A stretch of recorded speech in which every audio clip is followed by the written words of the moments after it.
Linha de Frente.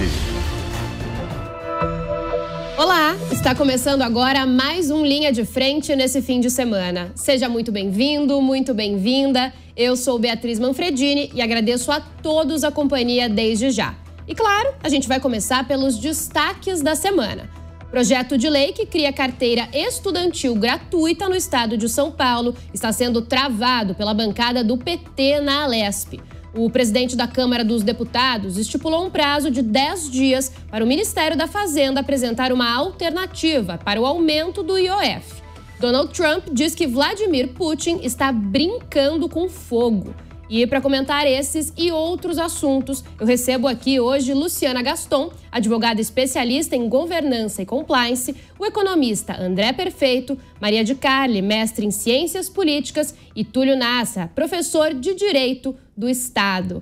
Pessoal, boa tarde, obrigada por comparecerem aqui ao Linha de Frente. A gente vai começar com uma discussão aqui do estado de São Paulo, mas que está ganhando aí áreas de polarização, então reflete em todo o país, claro, como sempre. Na Assembleia Legislativa aqui do estado, a bancada do PT tem travado a votação do projeto de lei que cria a carteira estudantil gratuita no estado. De acordo com o partido, a medida é uma ameaça para o financiamento de entidades como a União Nacional dos Estudantes, que contam com a emissão do documento para manter as atividades. O texto seria votado em abril, mas acabou ficando de fora da pauta depois da bancada do PT ameaçar obstruir a votação de outros 25 projetos. Luciana, vamos começar com você. A gente falou agora nesse comecinho já de polarização. Esse é mais um projeto que virou um pouco uma disputa política agora aqui no estado de São Paulo. Deveria ser assim? Não, porque nós estamos falando uma guerra travada entre PT e PL. Nós temos uma arrecadação, em média, dá um lucro de em torno de 220 milhões para o CIR. Então, o que acontece?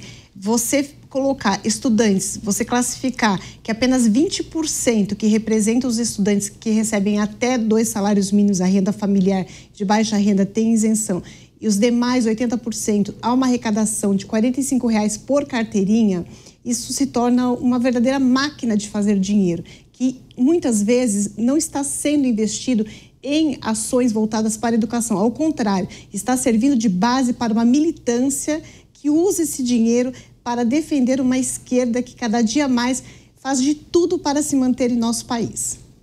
Túlio, tem uma legislação federal que determina que não só a União Nacional dos Estudantes, mas também a União Brasileira de Estudantes Secundaristas façam, esse trâmite e consigam arrecadar esse dinheiro. É legal um projeto como esse aqui na Alesp, porque tem deputado dizendo que é inconstitucional. Olha, Beatriz, boa tarde a todos aqui. É uma discussão um pouco complexa em relação às competências de cada ente da federação. Eu entendo que se a legislação ela se restringir ao estado de São Paulo, ela goza sim de constitucionalidade, porque o estado está regulando a questão no seu âmbito de atuação. Não há na Constituição da República nenhuma norma que diga que essa matéria é de competência exclusiva do Congresso Nacional e, portanto, o Estado pode, no seu âmbito de atuação, legislar. O que me chama a atenção, Beatriz, nessa matéria é o seguinte, em nome da democracia, eu penso que toda vez que se tem que forçar uma vinculação associativa, cobrando algo de forma obrigatória, alguma coisa está errada. Porque o conceito de associação num regime democrático é o seguinte, eu vou me associar livremente, o direito de livre associação, a quem me bem representar. Então, o fato de não existir aí uma liberdade de associação ou de vinculação ou não por um determinado valor, torna essa relação já viciada, não saudável na origem. Se nós formos para países como os Estados Unidos, estou falando aqui no âmbito da OAB, por exemplo, das associações de advogados, não existe uma só, existem várias associações e o advogado vai se associar naquela que ele entender que melhor lhe represente. É até bom que não haja o monopólio disso, porque o monopólio desse tipo de representação pode ser uma captura muito fácil política da entidade. Dependendo de quem capturar politicamente essa entidade, ele vai manejar para interesses político-partidários. E não é o caso. A União Nacional dos Estudantes ou as uniões ou outro tipo de associação, âmbito estadual ou municipal, deveria ter um legítimo poder de representação, Beatriz. Maria, um dos argumentos do pessoal do PT, da bancada do PSOL, é o seguinte, que o PL e os partidos aliados estão tentando enfraquecer os movimentos estudantis. Faz sentido isso para você? Eu acho que não faz sentido. Eu acho que, infelizmente, isso é uma pauta de extrema importância que, mais uma vez, caiu na polarização atual que a gente vive, né, no Brasil, e estamos sofrendo e os estudantes sofrem com isso. Eu gosto muito do argumento que o Túlio fala com relação à obrigatoriedade. Eu, como liberal, acredito que você adere a algo que você tenha livre e espontânea vontade de fazê-lo. Mas veja aqui, estava aqui refletindo, né? A gente sabe, né? A vida do estudante já é dura aqui. Ainda tem que pagar R$45, faz diferença pagar R$45. Estava aqui dando uma olhada nos dados, né? O estado de São Paulo tem cerca de 2 milhões de estudantes, um lucro com essas carteirinhas de 345 milhões de reais. Chega de cerca de 70% dessas receitas, desse valor que eu disse, vai para a Uni e essas associações. Então, é uma máquina de fazer dinheiro que mantém essas instituições, né? Então, eu acho muito complicado mesmo. Acho que tem que ter a gratuidade a quem necessita, para as pessoas não perderem benefícios que podem sim contribuir para um futuro de um jovem à frente, né, que pode render bons frutos para a nossa sociedade. Destaco aqui, chama atenção, né, inclusive muitos desses dados me foram trazidos por amigos da Alesp, que tive a chance de conversar com a assessoria do deputado Lucas Bove, que fez um discurso bastante interessante, onde ele traz essa questão da polarização, né? Se fosse nós da direita falando algo desse tipo, imagina como a esquerda iria bater na gente, que a gente é contra o estudante e tudo mais. Então, é muito complicado. André, tem um argumento utilizado pelo pessoal que propôs o projeto, a bancada do PL, de que a tecnologia ela está avançando e está possibilitando avanços como uma carteirinha digital, gratuita, sem custo. Faz sentido isso? A economia acompanha a tecnologia? É que dá a impressão que a discussão é neutra politicamente, mas não é. A impressão que eu tenho é que os partidos de direita não conseguem ganhar a Uni. Acho que é disso que se trata, no limite. Mas tirando esse ponto, eu acho que tem uma discussão que é da seguinte ordem. Tem que se discutir se tem interesse de ter essas entidades de estudante. Talvez não tenha interesse na sociedade. Agora, tecnologicamente, dá para fazer muito fácil isso, até sem custo quase nenhum, na verdade. Nem precisaria disso para estabelecer a gratuidade no final do dia. São 150 mil documentos por ano, de acordo com a Uni, então emitidos. E o governo do estado de São Paulo, a Secretaria Estadual de Educação, diz que para os estudantes até o ensino médio essa carteirinha já é emitida sem custo, mas que a mesma coisa não acontece para, por exemplo, estudantes de universidade. A proposta, então, quer ampliar isso. O André falou, né, Luciana, se há interesse em ter um órgão como esse, é importante essa representatividade por parte dos estudantes hoje? Olha, eu entendo que deve ser tratado, cada estado cuida da sua representação. A gente não pode querer comparar São Paulo com estados menores, onde a arrecadação é infinitamente inferior. Os estudantes precisam de ações voltadas para um ensino de melhor qualidade. Então, talvez esse dinheiro, se fosse revertido para a educação básica, que é o que está faltando no país, sim, aí eu entendo que haveria necessidade de arrecadação. O problema é que não é. Esse dinheiro está sendo utilizado em outras vertentes, em outras destinações, que muitas vezes são utilizados lá na Avenida Paulista para manifestações. Então, nós estamos chegando próximo já estamos numa pré-campanha e essas bandeiras vão ser levantadas e esse dinheiro não vai ser destinado para os estudantes, e sim para apoiar militâncias, e isso não pode existir. Nós temos, como foi muito bem colocado, a questão da livre iniciativa de você poder colocar ou não, aplicar o seu dinheiro, se associar a quem você queira. Agora, uma imposição, então, para o aluno, um estudante ter acesso ao teatro, ao cinema, ao transporte, como o próprio decreto determina, condicionado ao pagamento de uma taxa para poder ter essa carteirinha, eu acho que aí perde por completo a destinação, o objeto pelo qual foi criado. É o caso, Túlio, de talvez diálogo para mudar o texto desse projeto de lei, de repente não só tornar gratuito, mas verbas para outro lugar, pode fazer algum sentido ter mudanças, um diálogo mesmo entre os lados? Olha, o diálogo é sempre positivo, né? Os poderes são harmônicos e independentes entre si. Independentes, mas harmônicos. Não são independentes e desarmônicos, ou pelo menos não deveriam ser. Na prática, eles acabam sendo. O fato aí é que eu não sei se é possível algum tipo de acordo nesse sentido. De repente, destinando verbas para outra finalidade. É que eu realmente me incomoda, Beatriz, essa situação da vinculação obrigatória mediante pagamento. É isso que me incomoda. E o poder de representação, ele é, no meu sentir, uma falácia, porque não precisa ter um instituto oficial de união dos estudantes para que haja movimentos estudantis. Vamos lembrar 2013. Né? Caso prático, os estudantes começaram a se manifestar em relação à tarifa zero. Né? Dessa tarifa zero surgiu outros movimentos que a eles se acoplaram e surgiram todas aquelas manifestações de 2013 e seguintes, passando pela Copa do Mundo de 2014 no Brasil, e foi um movimento importante político de reação contra a classe política naquela ocasião. As pautas eram várias e não necessariamente partiu de um ato institucional da UNE. Então, o poder de representação, ele não está no fato de uma entidade ser oficial e de ter uma cobrança obrigatória. Ele está no fato, realmente, da capacidade de representatividade natural, popular, de aglutinação que a entidade vai exercer sobre os estudantes. Maria, essa situação, ela demonstra que, apesar da gente ter a direita ou a centro-direita mais fortes no Estado, no governo já há alguns anos, na prefeitura se colocando de alguma forma, e a maior bancada hoje da própria Lesp não é do PT, ainda figura ali entre as principais, mas não é.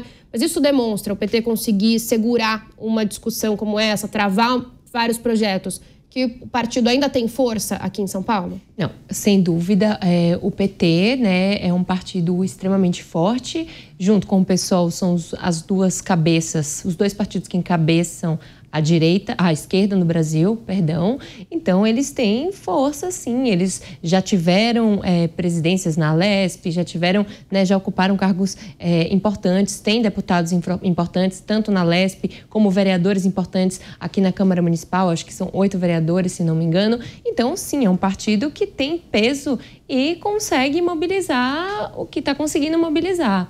Então não tem como negar. Eu acho assim, é importante o debate, sabe? A democracia nos permite diferentes pontos de vista, estando ali no plenário discutindo e debatendo. Agora, tudo tem seu limite, que é a questão da extrema polarização para um assunto que deveria ser tratado de forma mais pragmática e técnica, e a questão de ser uma proposta boa e está sendo empacada pela esquerda, que tem interesses corporativistas, no caso, né, de defender essas instituições vinculadas ao custo dessa carteira.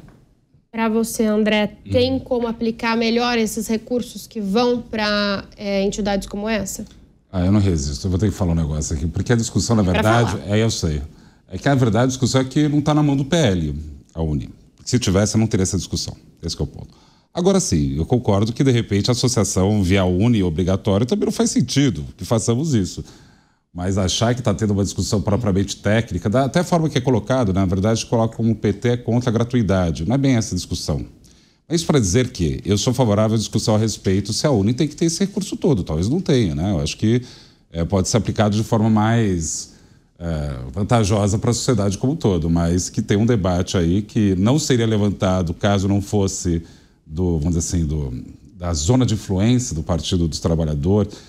Assim, para mim, como economista, tanto faz como tanto fez no seguinte sentido. Esse não é o debate que a gente precisava ter tendo agora. Eu acho que esse debate é um pouco fora do lugar, mas nitidamente tem um viés político isso desde o início. Qual era o debate que deveríamos estar tendo, André? Olha, no caso do município, tanta coisa para a gente tratar, né? Tanta coisa para tratar no Estado, né? A gente vai discutir daqui a pouco o IOF, e a gente está discutindo no Congresso o fim da reeleição. Esse país perdeu a noção do senso de ridículo. A gente está nesse negócio e fica nesse jogo aparentemente polarizado, sendo que a discussão sempre, na verdade, é não tratar do assunto, porque a gente sabe qual que são os assuntos. E a gente pode debater de um monte de outras coisas, se for o caso aqui, não sei. Mas assim, eu acho que esse debate tem que debater a UNE. Queremos a UNE, sim ou não? Ou queremos outras instituições? Que nem foi colocado, né, pelo... Túlio, desculpa. tem uma situação onde você tem que ter, talvez, pluralidade mais, né? Eu acho que pode ser isso a solução. Eu falo isso porque eu fui do movimento estudantil quando era jovem, fui presidente do centro acadêmico da PUC de São Paulo, na economia. Então, eu era bem contra a Uni na minha época, mas eu acho que a discussão não é essa, que tem que ser agora desse jeito, porque me parece que a discussão não é o dinheiro, na verdade é o controle sobre a instituição Uni, né? E, Luciana, discussões como essa estão e vão ganhar cada vez mais espaço daqui até 2026, porque isso acaba colocando em protagonismo deputados, nas redes sociais, com discursos dos dois lados, né? Sim, vão cada vez mais serem frequentes, principalmente porque nós estamos diante de uma reforma do Código Eleitoral, onde trarão mudanças que irão impactar diretamente na vida de quem? Do eleito ou do pretenso candidato, porque nós teremos o fim da reeleição, teremos mandatos um pouco mais longos, o que vai impactar o que é o mais importante que o nosso ouvinte precisa entender, que é redução de custos com as eleições. E vai ao encontro do que a gente está vendo aqui quando se fala da Uni. Quais são as regras de controle que são feitas em cima dessa arrecadação, que é feito com esse valor que é pago anualmente pelo estudante de R$45? Qual é a destinação, o controle que é feito com as eleições? Então, a gente tem hoje uma atuação cada vez maior de legislações que impactam diretamente no poder público, nas associações, nos movimentos todos, na própria Uni, que precisam ser aplicados no combate o quê? No combate ao desvio de finalidade, ao desvio de dinheiro, porque esse dinheiro, em que pese vir de um particular que é um aluno, é um dinheiro que, de certa forma, pode ser equiparado a dinheiro público, ou seja, pertence a todos os estudantes. Então, a aplicação de regras de controle é de extrema importância. E o debate vai sim se acirrar, principalmente diante da ausência de reeleição. E nós temos 2030, 2028, candidatos que hoje não têm idade, são jovens, que não têm idade para serem presidentes da República e que terão idade e que serão, sim, candidatos e que poderão mexer aí na cestinha de muita gente que dava como certo uma reeleição. Diga, Túlio. Olha, é interessante observar que na fala aqui dos colegas, me parece que há uma unanimidade em relação ao mérito da questão, ou seja, de fato não deveria existir um pagamento obrigatório, uma vinculação obrigatória. A questão que se coloca é se o momento é adequado, o que está por trás politicamente, se é uma disputa de poder, são as formas, né, os mecanismos que chegaram, mas me parece que o mérito é importante. Então, falando um pouco agora sobre a parte política do projeto, é interessante observar que ele vem na esteira, eu não estou dizendo que é a mesma coisa, mas politicamente ele vem numa onda do que aconteceu no INSS. Politicamente ele ganha um peso para ser aprovado. Por quê? Porque está se falando, de novo, de uma entidade que tem uma representação obrigatória independentemente da anuência de quem é representado. Então, o representado entrega dinheiro à entidade que o representa sem a sua vontade, sem a sua anuência e com controle muitas vezes deficitário. De novo, eu não estou dizendo, longe disso, que acontece alguma coisa errada na Uni, do que está em relação ao que está acontecendo no INSS. Mas, politicamente, a gente sabe que isso influencia o discurso, o parlamentar de situação, no caso aqui em São Paulo, ele evidentemente vai usar essa narrativa, esse discurso. Então, me parece que há aí um ambiente político por trás muito forte e favorável como uma tendência, Maria acho que pode falar até melhor do que eu, mas como uma tendência de diminuir essa representatividade obrigatória, né? É isso, Maria? Peraí, calma aí. Mas eu gostaria que você reformulasse para mim a pergunta exatamente no caso... Não, claro.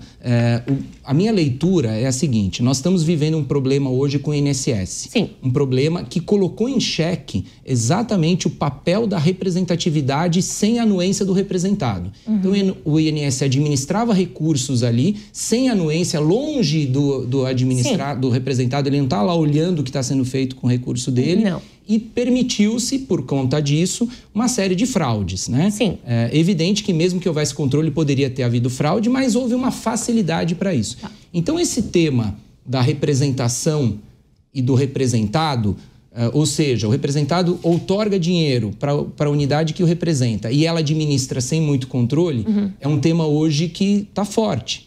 Então, me parece que há uma onda aí política nesse sentido, de narrativa, para que esse projeto seja aprovado também por esse motivo. Olha, eu acho que tem dois aspectos do que você está me trazendo aqui. Eu acho que a gente se perde muito. A política no Brasil, ela é muito distante de quem ela representa. Primeiro que as coisas acontecem a portas fechadas numa capital que está distante do cidadão comum, está distante do Nordeste. O Brasil é um país com dimensões continentais, é claro, mas ninguém sabe de fato como funciona a dinâmica em Brasília. Eu sempre trazia aqui esse exemplo na época das eleições municipais, onde a gente via os embates ali, PL, PT, esquerda, direita, PS, PSOL, blá, blá, blá, mas no final das contas, as eleições municipais, assim, venceu a política fisiológica, né? No final, eles degladeiam nas câmeras, mas nas câmaras, eles estão ali fazendo acordos políticos. E essa é a dinâmica de Brasília, certo? Então, isso, per se, já mostra uma defasagem da nossa política para com o cidadão comum. Um outro aspecto é a questão de como as leis são feitas. Você que não é advogado ou cientista político, se depare para ler uma lei. Eu gostaria que você aí de casa tentasse ler uma lei, um projeto de lei. É impossível a compreensão. Então, isso também já é uma questão de distanciamento entre política e cidadão comum. Beleza? Aí, você fala da questão do INSS, da instituição INSS, essas instituições burocráticas e tal. Acredito que nesse tem dois aspectos que eu trago aqui. Um é a questão da falta de transparência, que está presente em todos os nossos órgãos públicos aqui do nosso país. A gente não tem acesso a onde o nosso dinheiro é gasto. Por exemplo, eu cito aqui a própria cidade de São Paulo. Tem uma lei que solicita que o IPTU seja especificado onde está sendo gasto. Mas vai tentar acessar essa informação. É impossível. Você vai tentar abrir o portal de transparência ou o portal de dados abertos da prefeitura. Eu cito aqui porque eu faço muito. É muito difícil você conseguir baixar uma planilha, conseguir entender. Então, a falta de transparência, não saber onde o seu dinheiro está sendo alocado. O segundo ponto nesse aspecto das instituições é a questão da corrupção endêmica. Pela questão da falta de transparência nessas instituições, você tem o direito, acha que o dinheiro é seu, consegue ali ir roubando de pouquinho em pouquinho, e aí ninguém não tem pesos e contrapesos. Ninguém de fato é punido e fica difícil, fica fácil, né? Trabalhar assim. Bom, gente, a gente está falando muito de dinheiro, do debate político aqui no estado de São Paulo. A gente vai continuar falando de dinheiro e de debate político na esfera nacional. Porque o presidente da Câmara dos Deputados, Hugo Motta, e Davi Alcolumbre, o presidente do Senado, deram um prazo de 10 dias para que o ministro da Fazenda, Fernando Haddad, revogue as medidas de aumento do IOF. Se nada for feito até o dia 9 de junho, o Congresso vai colocar em votação um projeto de decreto legislativo que anula a medida da equipe econômica. André, assunto para começar com você, eu acho, né? Economista. O Hugo Motta, o presidente da Câmara, e outros congressistas têm falado muito que é preciso reduzir benefícios fiscais, que é isso que eles acreditam para esse momento como uma política mais adequada. O que seria necessário? Realmente tem que ser revista essa medida do IOF? Então, que eles votem. Esse que é o negócio. O Congresso, o Hugo Motta e o Alcolumbre estão fazendo um jogo muito curioso, né? Porque o ministro apresentou isso. Tudo bem, não quero dizer que tem que aumentar o IOF, até acho que não é a solução melhor, né? Mas que apresentem, né? Porque a gente fica num jogo agora no Brasil que é um deixa que eu deixo gigantesco. Por que eu estou colocando dessa forma a questão talvez mais vulgar? Só queria retomar um negócio. O Túlio colocou um negócio interessante a respeito de uma dimensão do INSS que transbordou nisso. E de fato, tem essa característica, quando eu estava falando antes a respeito até de carteirinha. Como assim? Alguém está me representando? Não tenho clareza a respeito disso, etc e tal, né? A Maria também colocou a questão justamente da falta de transparência. Mas tem que lembrar que é o seguinte, né? Os processos associativos, às vezes, eles são, em alguma medida, compulsórios, outros não, né? Porque do jeito que a gente fala, parece que a gente vai ter alguma prerrogativa de querer ou não pagar impostos, né? No Brasil. Daqui a pouco a gente pode entrar nessa discussão também, se for o caso. Agora, dado que não é o caso esse, eu quero deixar muito claro que é o seguinte, essa questão do IOF é muito grave. Se derrubarem isso, eu acho que o ministro da Fazenda está mais do que por um fio. Porque o que a gente tem como medidas do que o Haddad pode fazer são as medidas que ele entende como compensatórias a respeito de uma equalização dos impostos. Essa é a ideia. Você pode concordar ou não, mas é isso que ele está fazendo. Como o Congresso não vota nada, por isso que eu fui muito taxativo assim, então votem alguma coisa, né? Como eles não aprovam nada, não falam nada, não estão trabalhando com nada, e diga-se de passagem, está um negócio de viajar no Congresso Nacional que já passou do razoável, na minha opinião, fica para o ministro da Fazenda essa situação de ter que tirar do cartola toda hora. Então, dito isso, eu tenho uma preocupação muito grande a respeito da não solvência do Brasil, porque o Brasil não está na situação. Só quero colocar esse assunto só um pouco mais claro aqui, Beatriz, porque é o seguinte, porque dependendo como a gente fala sobre o IOF, a impressão é que o Brasil acabou. Isso daí pode fazer muita gente querer comprar dólar. Aí a pessoa vai comprar dólar e vai quebrar a cara, porque não tem nada a ver com isso no limite. Então, vamos tomar algum cuidado, mas essa questão do IOF pode acabar... Eu acho que o Lula, já disse aqui em outras oportunidades aqui na Terra Jovem Pan, eu acho que o Lula não ganha eleição em 2026. Mas o jeito que ele está construindo um cenário muito pior do que necessário, que vai gerar uma dor muito maior do que para a gente mesmo, como aconteceu no final do ano passado, que o dólar disparou por motivos completamente internos. Eu acho uma tragédia que a gente está vivendo. Eu posso apenas tocar numa reflexão que claro. O André mencionou, a questão dos impostos, né, no Brasil. Uma reflexão aqui que eu trago para a mesa, depois a gente pode falar mais sobre o IOF.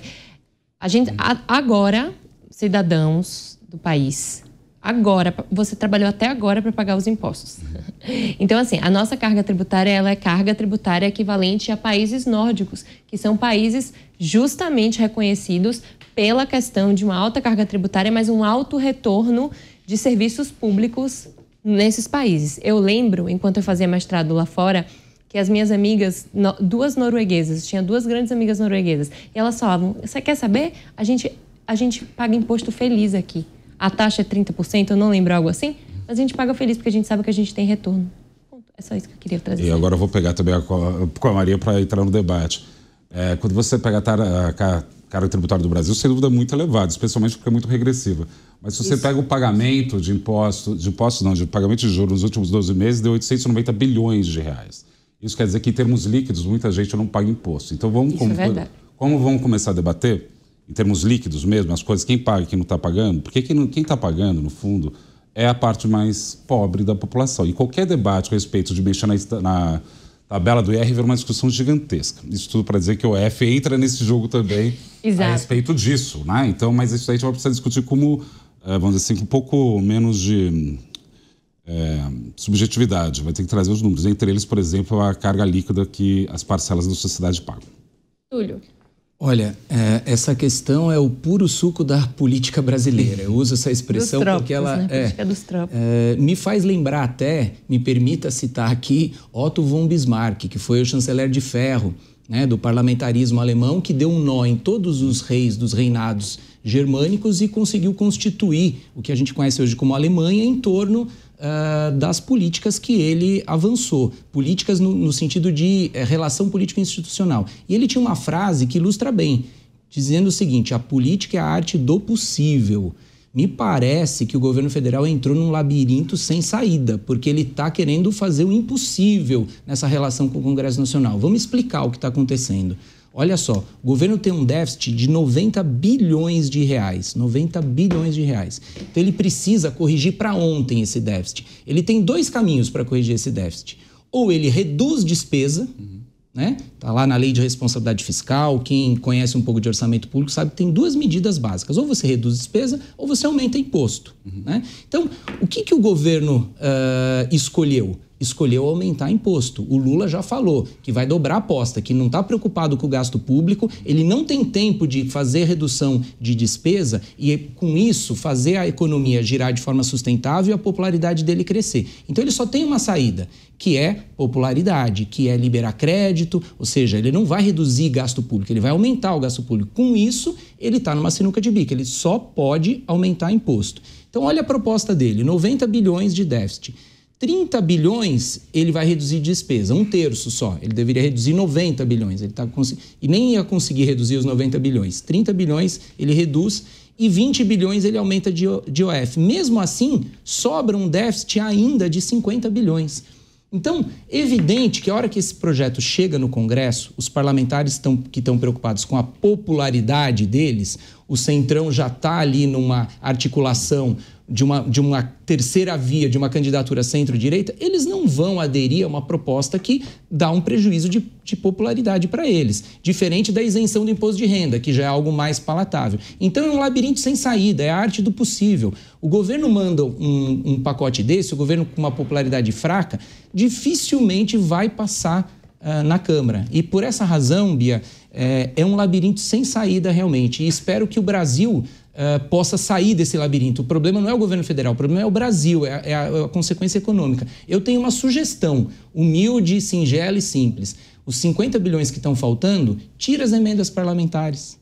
Aí você... Mas então deixa eu te falar. Do ponto de vista econômico, ok, mas do ponto de vista político... Mas esse que é o problema, né, Túlio, que está armado, né? Porque você tem uma situação onde, efetivamente, eles vão querer aumentar a arrecadação, que nem você falou. Tem que cortar gasto. Os deputados vão cortar gasto na véspera eleitoral? Resposta, não. Se isso é verdade, tem uma situação onde o déficit vai se impor. Como você, ministro da Fazenda, resolve isso? Ou você contingencia, porque você não pode cortar para valer, ou você vai recompor o que ele acredita que seria uma espécie de justiça tributária. Ele vai conseguir fazer isso? Não. Se ele não fizer isso, o que vai acontecer com a perspectiva fiscal? Vai piorar. Se piorar a perspectiva fiscal, o que acontece com a dinâmica do dólar? Porque eu sou economista, não estou aqui para falar de política, né? O que vai acontecer política, é com o dólar? Política e economia do lado a lado. Dado que é isso, mas dado que é isso, assim, tem um debate de fundo, que é um debate de ordem política que é inescapável.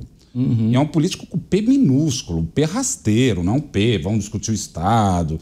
Porque alguém pode discutir, não, um país que nem o Brasil tem que arrecadar mais imposto, porque, sei lá, tem que fazer um debate. Ou não, tem que tirar todos os impostos, porque tem que melhorar a iniciativa privada, é outro debate.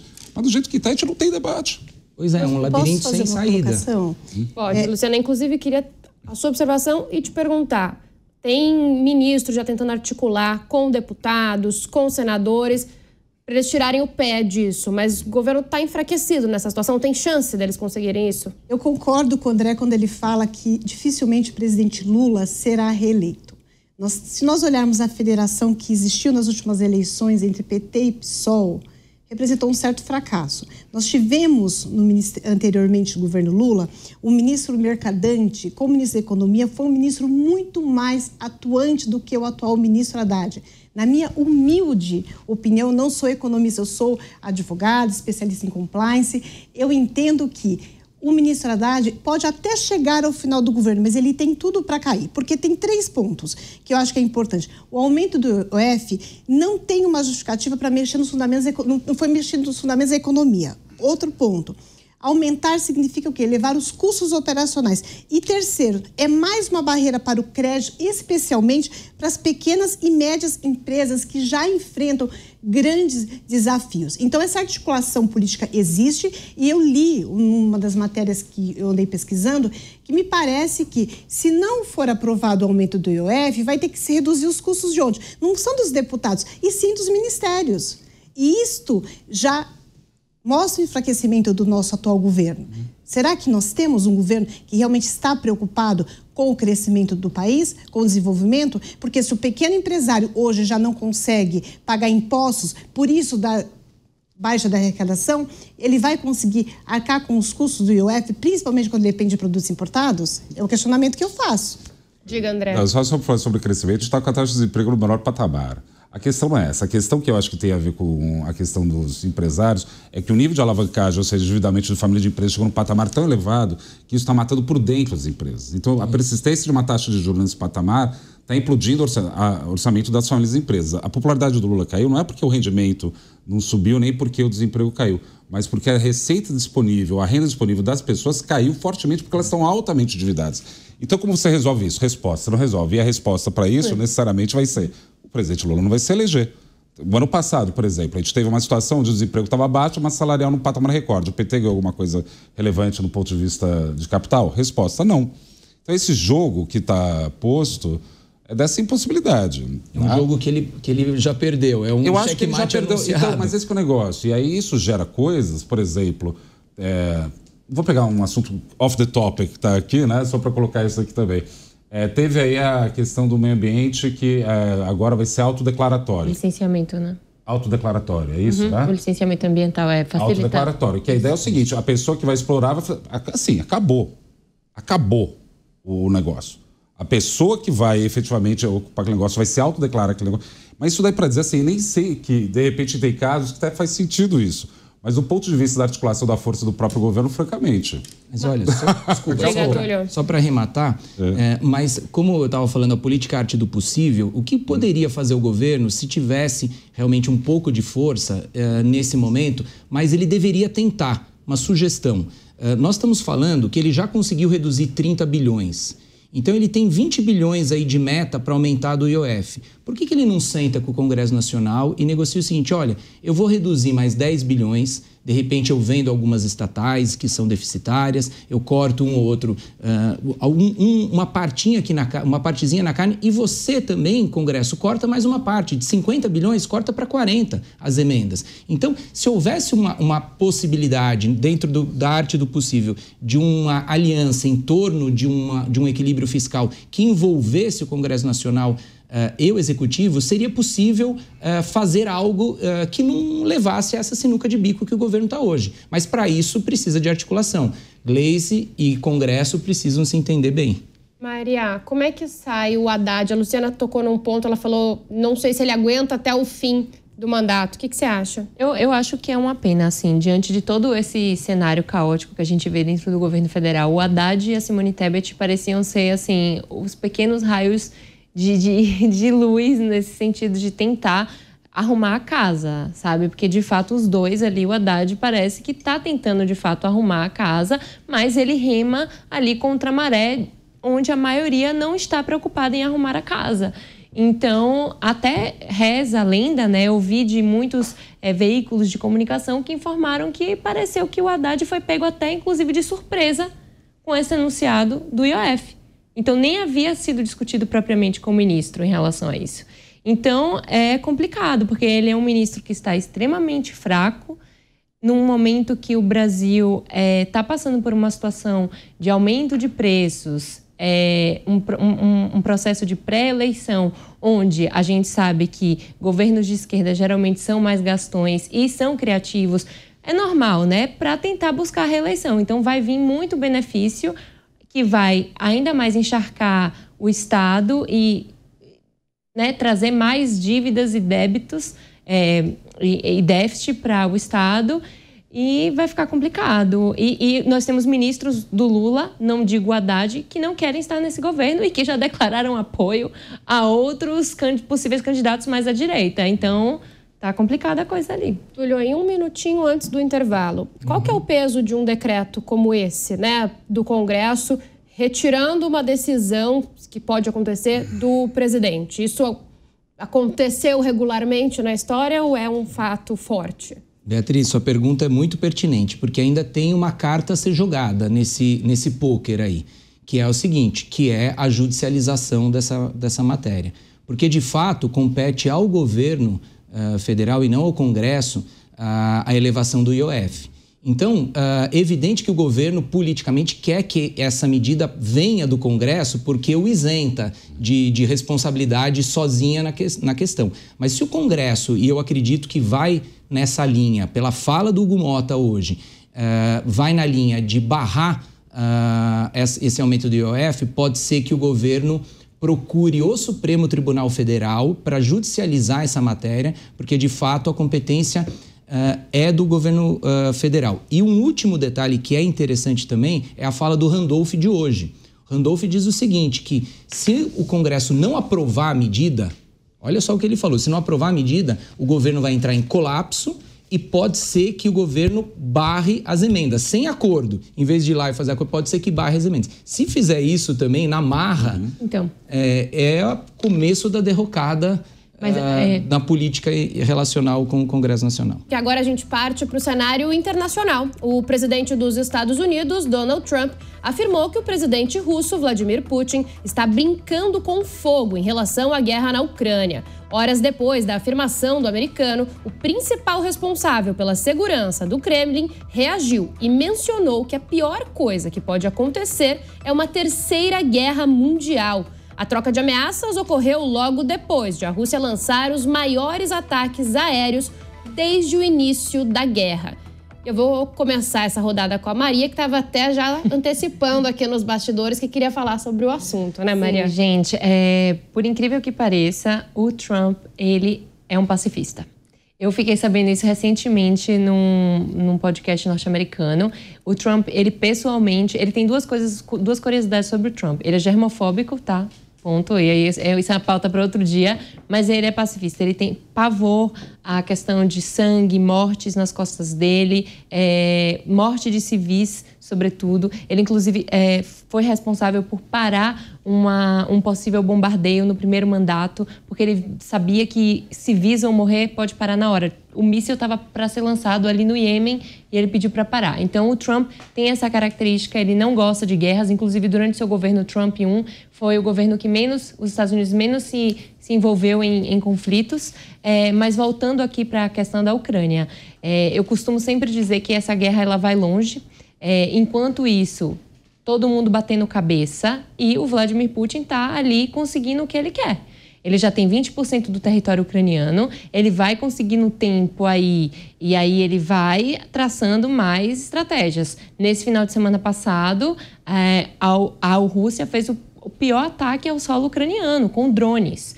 E a gente espera muito pior porque nada acontece. As pessoas parecem que estão assistindo de braços cruzados. O Trump fala isso tudo, de fato, mas o que de fato os Estados Unidos estão fazendo para minar esse conflito? Essa semana, a Alemanha e outros países da União Europeia que distribuem armamento para a Ucrânia já autorizaram a Ucrânia a terem armamentos de longo alcance, né? Conseguir ali mirar na Rússia.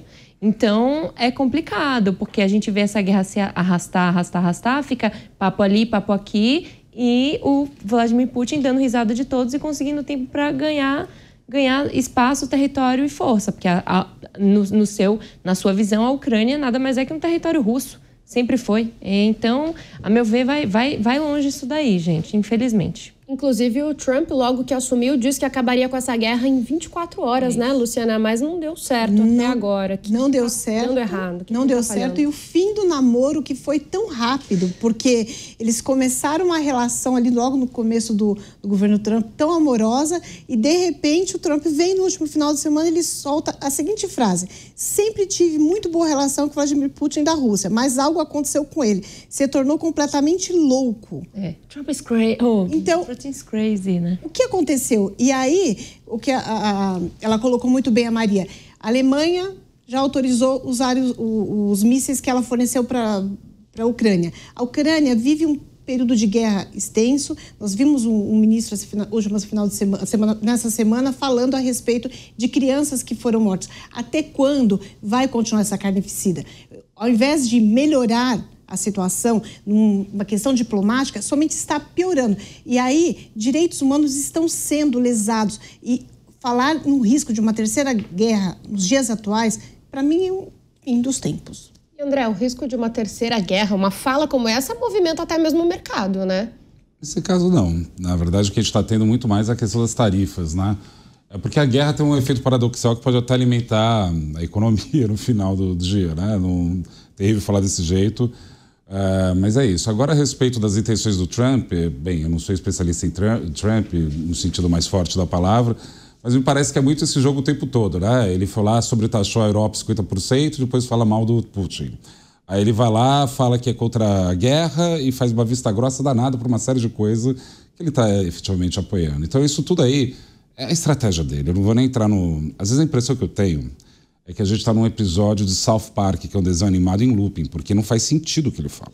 Não faz simplesmente sentido. Pode ser uma estratégia dele para conseguir alguma coisa? Pode, mas no limite é uma outra questão. O que me preocupa, e aí sim pode dar uma terceira guerra mundial, mais do que essa questão da Europa, porque como foi colocado aqui, né, pela Luciana e pela Maria, né, até ele fala que o Trump ficou louco, né? O Putin ficou louco e tal. Mas o motivo para a Europa dar arma de longa distância, né, para os europeus. O limite é isso, né? Já que ele ficou louco, e já que os europeus sabem que ele é louco há muito tempo, é isso. Agora, colocado de outra forma, o que é o problema central que vai bater lateralmente nessa discussão é que os Estados Unidos e a China estão numa rota de colisão que é inescapável. E isso daí eu não sei como vai resolver. Agora, a questão... Aí o que acontece? Geralmente você tem uma tensão bipolar desse jeito, né? Você começa a ter guerras por proxies. Aí é a questão da Ucrânia, que nem foi o Vietnã, que nem foi a Coreia, agora é a Ucrânia, agora vai essas outras guerras aí. E sim, a gente pode ter uma terceira guerra mundial, sim. Eu acho que não é longe disso, mas até a segunda ordem... A boa notícia para a gente no Brasil é que a gente está longe, né? Essa aqui é a boa notícia nossa. Era esse o ponto que eu ia tocar. O Brasil, historicamente, se coloca como neutro. E aí, Túlio, mas a Rússia tem visto o Brasil como meio ali, um pouco aliado. Inclusive, o chanceler da Rússia, o Sergei Lavrov, cobrou mais apoio do Brasil no contexto das negociações para encerrar. Então, a Rússia está vendo o Brasil mais próximo, mesmo o Brasil tentando esse território neutro? Qual que é o papel do Brasil nisso? Sim, a Rússia vê sim o Brasil mais próximo por uma afinidade político-ideológica do governo brasileiro com o Vladimir Putin. Recentemente, o Lula esteve lá, inclusive, na comemoração do ato mais importante lá para o governo da Rússia, que é a vitória, o dia da vitória sobre o Império, sobre o exército nazista, né? Mas veja, Beatriz, eu olho essa questão com muita preocupação. Discutir o Trump é interessante porque o Trump não é um grande estadista, nem é um grande cientista político, nem é um geopolítico. O Trump, quem quiser entender um pouco mais dele, leia aquele livro A Arte da Negociação, que é um livro escrito por ele, em que ele mostra as táticas que ele usou como empresário e que ele aplica na política. Só que são táticas que muitas vezes funcionam na vida empresarial e não necessariamente numa questão de diplomacia internacional e de geopolítica. Por exemplo, esses blefes que ele faz, ou essas ameaças, né, ele truca forte em cima dos seus adversários, ele tem que saber as consequências disso, porque ele está trucando em cima de um governante, no caso o Vladimir Putin, que não pensou duas vezes em dar as costas para a ONU e invadir a Ucrânia e começar uma guerra nos tempos atuais, né? Então, não se deve brincar muitas vezes com fogo. Então, de duas uma, ou esse blefe do Trump é muito forte a ponto de amedrontar o Vladimir Putin e ele recuar por causa do blefe do Trump e não querer uma guerra, ou o Putin pode querer pagar para ver. E aí, realmente, a situação pode escalar para um conflito muito maior. E outra preocupação que se soma a isso é o fato do desmantelamento dos organismos internacionais que seriam mediadores desses conflitos, né? Então, aí não é só pelo Trump. O Putin tem um desprezo total por esses organismos internacionais, Coreia do Norte, mas os Estados Unidos sempre foi aquele que salvou no final das contas, porque colocava todo o empenho, toda a força política, geográfica, financeira nesses organismos internacionais e os fortaleciam. A partir do momento que os Estados Unidos saem, né, mais ou menos como nos filmes da DC ou nos gibis da DC, quando o super-homem, os vilões veem que o super-homem está abatido, está com a kriptonita, toca-se o sininho, o Lex Luthor toca o sininho e vem todos os vilões para a Terra para querer invadir. Então é mais ou menos isso que está acontecendo, né? O Trump, ao enfraquecer os organismos internacionais, enfraquece a própria diplomacia americana, no meu sentido. Então, eu vejo com bastante preocupação, Beatriz. Eu estou rezando ultimamente. Então, Maria, uma mudança da postura do Trump nesse sentido, com os organismos internacionais, poderia ajudar de alguma forma, mais do que falas soltas? Eu acho que a gente vive um momento de mudança muito forte, né? Uma mudança de paradigma, de poder, de influência. Os Estados Unidos está com o Trump se propondo a ser o que ele nunca foi, quer dizer, o que ele foi há muito tempo atrás, há mais de 100 anos atrás, né, indústrias e tudo mais, e está abrindo mão do que ele conquistou nos últimos 70 anos, que é justamente encabeçar toda essa governança global baseada no multilateralismo, com as grandes organizações internacionais, que justamente pregavam o diálogo, a tentativa de encontrar soluções em comuns entre nações. Então, ele está jogando isso fora, ele está abrindo mão do soft power dele com a briga com as universidades, que são as grandes, né, as grandes instituições de influência intelectual, exportadores de intelectuais, entende? Quem aqui não tem pessoas conhecidos, os alunos, os melhores alunos vão estudar nas universidades dos Estados Unidos. Então, está havendo essa mudança de paradigma. Os Estados Unidos está abrindo mão do que ele conquistou nos últimos 70 anos para reivindicar uma proposta de campanha, uma questão que está aí, foi proposta pelo Make America Great Again, vamos fazer a América grande de novo, que é o Trump, que governa para o seu eleitorado. E ele tem que entender que ele é presidente de uma nação. Eu acho que agora é tarde demais, assim, o Trump não vai retomar essa soberania aí com essas organizações internacionais. Essas próprias organizações perderam muita credibilidade porque, de fato, não conseguiram efetivamente traçar soluções. A gente sabe, as missões de paz da ONU acabavam tendo fiascos. Quem aqui não acompanhou a Guerra da Bósnia? Eles iam lá e no dia seguinte havia bombardeio, vários casos de violência sexual, né, dos próprios soldados de paz. Então, assim, essas organizações, elas de fato estão em descrença. A meu ver, tem que haver uma reformulação dos países e entender como é que eles podem se reorganizar, porque essas organizações já estão descredibilizadas. E lembrando aqui, o Conselho de Segurança da ONU, que é o principal órgão que toma decisões sobre vetos, não vetos, vai invadir, não vai invadir, sanções, não sanções, ele é composto por países que estão praticamente em conflito, que é a Rússia, a China, os Estados Unidos. Como é que vai chegar a um consenso assim? Complicado. André, queria falar? Não, a respeito do... O Túlio trouxe aqui com muita precisão a ideia de que o Trump é um negociador, né? E realmente não faz sentido a negociação que ele faz no âmbito privado na questão do âmbito público. E tem um problema de consistência lógica que ele está fazendo, que gera uma aflição danada. Vamos supor que ele quer trazer as empresas de volta para os Estados Unidos. Que essa que é a ideia desde o início, né? Então, se você é empresário, você tem que acreditar que aquela tarifa veio para valer. Porque se não veio para valer, você não vai fazer uma empresa que vai demorar 3 anos para ficar pronta se você achar que aquela tarifa cai. Só que se aquela tarifa também é simultaneamente usada para fazer negociação, para justamente conseguir outras vantagens, o empresário fica sem saber o que faz. Então, assim, não tem consistência lógica o que ele está falando. É tão enlouquecido o que o Trump está fazendo, é tão absolutamente fora de parâmetro, que a gente tenta, na verdade, dar uma roupagem racional em cima de uma coisa que propriamente não tem racionalidade, aparentemente, porque o jeito do Trump é isso, né? Ele gosta de negociar sobre esses critérios. A questão, enfim, que a Maria colocou aqui a respeito do soft power, né? É impressionante o que ele está fazendo com Harvard, né?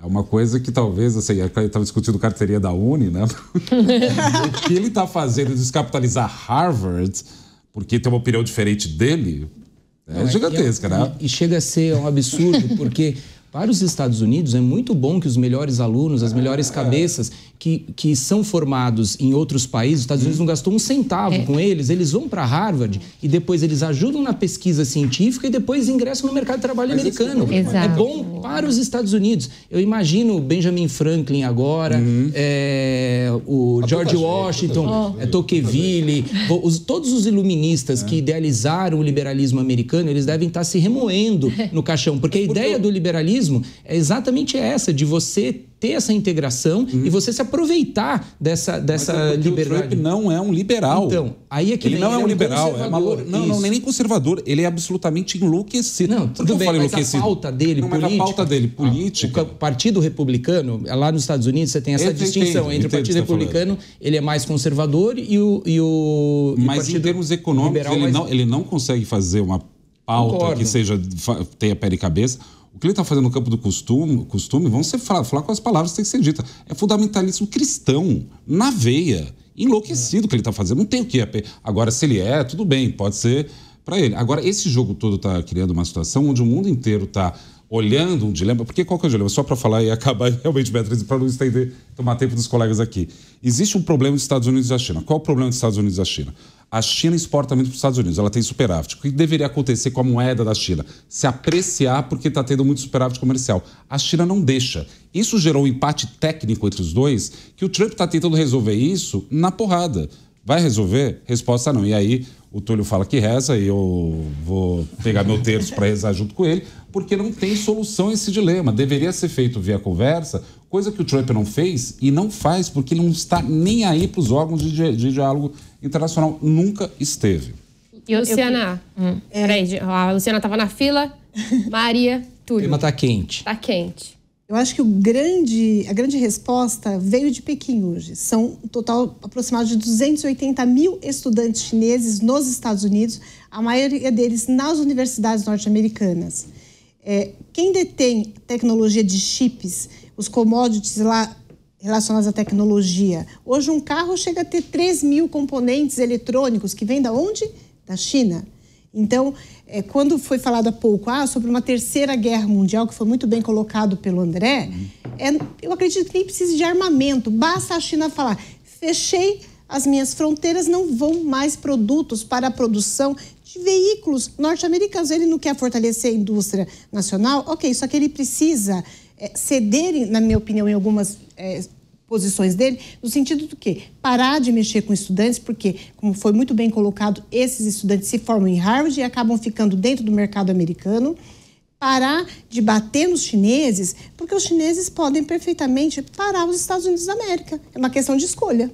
Maria. Eu só ia trazer uns dados aqui que eu até compilei essa semana. Por exemplo, entre 2023 a 2024, os estudantes internacionais contribuíram em cerca de 45 bilhões de dólares para a economia norte-americana.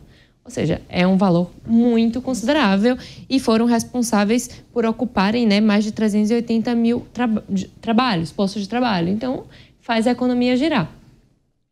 Túlio? Só para arrematar, tem outro ditado que os médicos gostam muito de usar, que a diferença do veneno e do remédio é a dose. Evidente que o Trump, ele, por ser um conservador, de acordo com as pautas políticas que o seu partido adotou na campanha, ele, como a Maria bem salientou, ele está tentando governar de acordo com aquilo que ele prometeu para a bolha dele. Isso é um ponto, mas ele tem que dosar essa medida, né? Ele tem que dosar. O fato dele querer, como o André também muito bem salientou, o fato dele querer trazer de volta as empresas para os Estados Unidos num sentimento de nacionalismo, América grande de novo, né, como ele propaga, tá perfeito, mas a forma, o remédio que ele está usando está numa dose tão exagerada que, em vez de resolver o problema, está virando um veneno contra ele próprio. A questão das tarifas. Ele quer entrar nessa guerra fiscal, só que ele está elevando as tarifas de tal ponto que a importação de produtos pelos americanos está ficando tão cara, a economia está ruim nos Estados Unidos e a popularidade dele está diminuindo. Então, Trump, a diferença do veneno e do remédio é a dose. Cuidado com a sua dose de conservadorismo e de nacionalismo. Diga, André. Não, é porque o Trump está fazendo uma política, é um negócio. O PIB dos Estados Unidos caiu 0,3 no primeiro tri, no final das contas, né? Boa parte disso aconteceu... Os outros, se você pega os dados do PIB, você tem consumo da família, consumo do governo, investimento, né? Caiu porque a conta de importação subiu 40%. Por quê? Porque todo mundo, quando viu que o Trump ia fazer as tarifas, né, mandou importar. Tem casos anedóticos, não sei se é verdade ou não, de mandar importar iPhone da China de avião comercial. Assim, tipo, eu fico imaginando se os iPhones Plus estavam na primeira classe, né?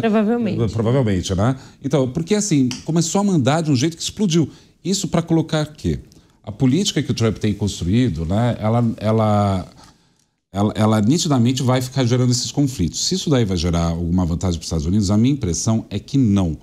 E isso daí é que me gera, de novo, esse jogo reiterado de vou dizer, uma terceira guerra mundial. Um pouco de exagero também pensar nisso, porque a gente tem uma... Não porque o ser humano é bonzinho, né? Mas porque existe uma paz nuclear, né? No final Eu conversei com muitos especialistas em geopolítica e essa paz nuclear não está valendo tanto mais, não. O risco de uma terceira guerra mundial não é algo que eles... descartam. Eu fico pensando, utópico, porque assim, uma ideia... Acho que vai acontecer guerra por proxy, né? Tipo, a Ucrânia fica essa desgraça durante muito mais tempo, aí aparece Singapura não, é Taiwan... Da Guerra Mundial, mas para escalar esses conflitos todos, Oriente Médio, guerra comercial, guerra da Ucrânia, todos eles são os ingredientes da panela... que basta alguém colocar uma faísquinha ali... nuclear, esse é o problema. Eu posso falar só um exemplo aqui? Lembrando, gente, a Primeira Guerra Mundial começou assim. Era um contexto ali no mapa geopolítico europeu, que eram os grandes impérios que começaram a ruir, e aí começaram a vir os pequenos conflitos. Mas foi desencadeada pelo conflito da Alsácia-Lorena. O que é a Alsácia-Lorena, gente? E a morte de Francisco Ferdinando. Mas era assim também, a mesma dinâmica, pequenos conflitos. E a gente não está falando aqui de pequenos conflitos, não. A gente está falando de grandes conflitos. E tem ainda a Caxemira para somar aqui com... Mas a questão é que, assim, como todo mundo tem arma nuclear, aparentemente fica um empate técnico, né? Porque ninguém vai querer ficar dando tiro de bomba nuclear por aí, porque todo mundo perde. Então essa é a ideia. Agora sim, o mundo está enfrentando esse problema, ele tem que se realinhar.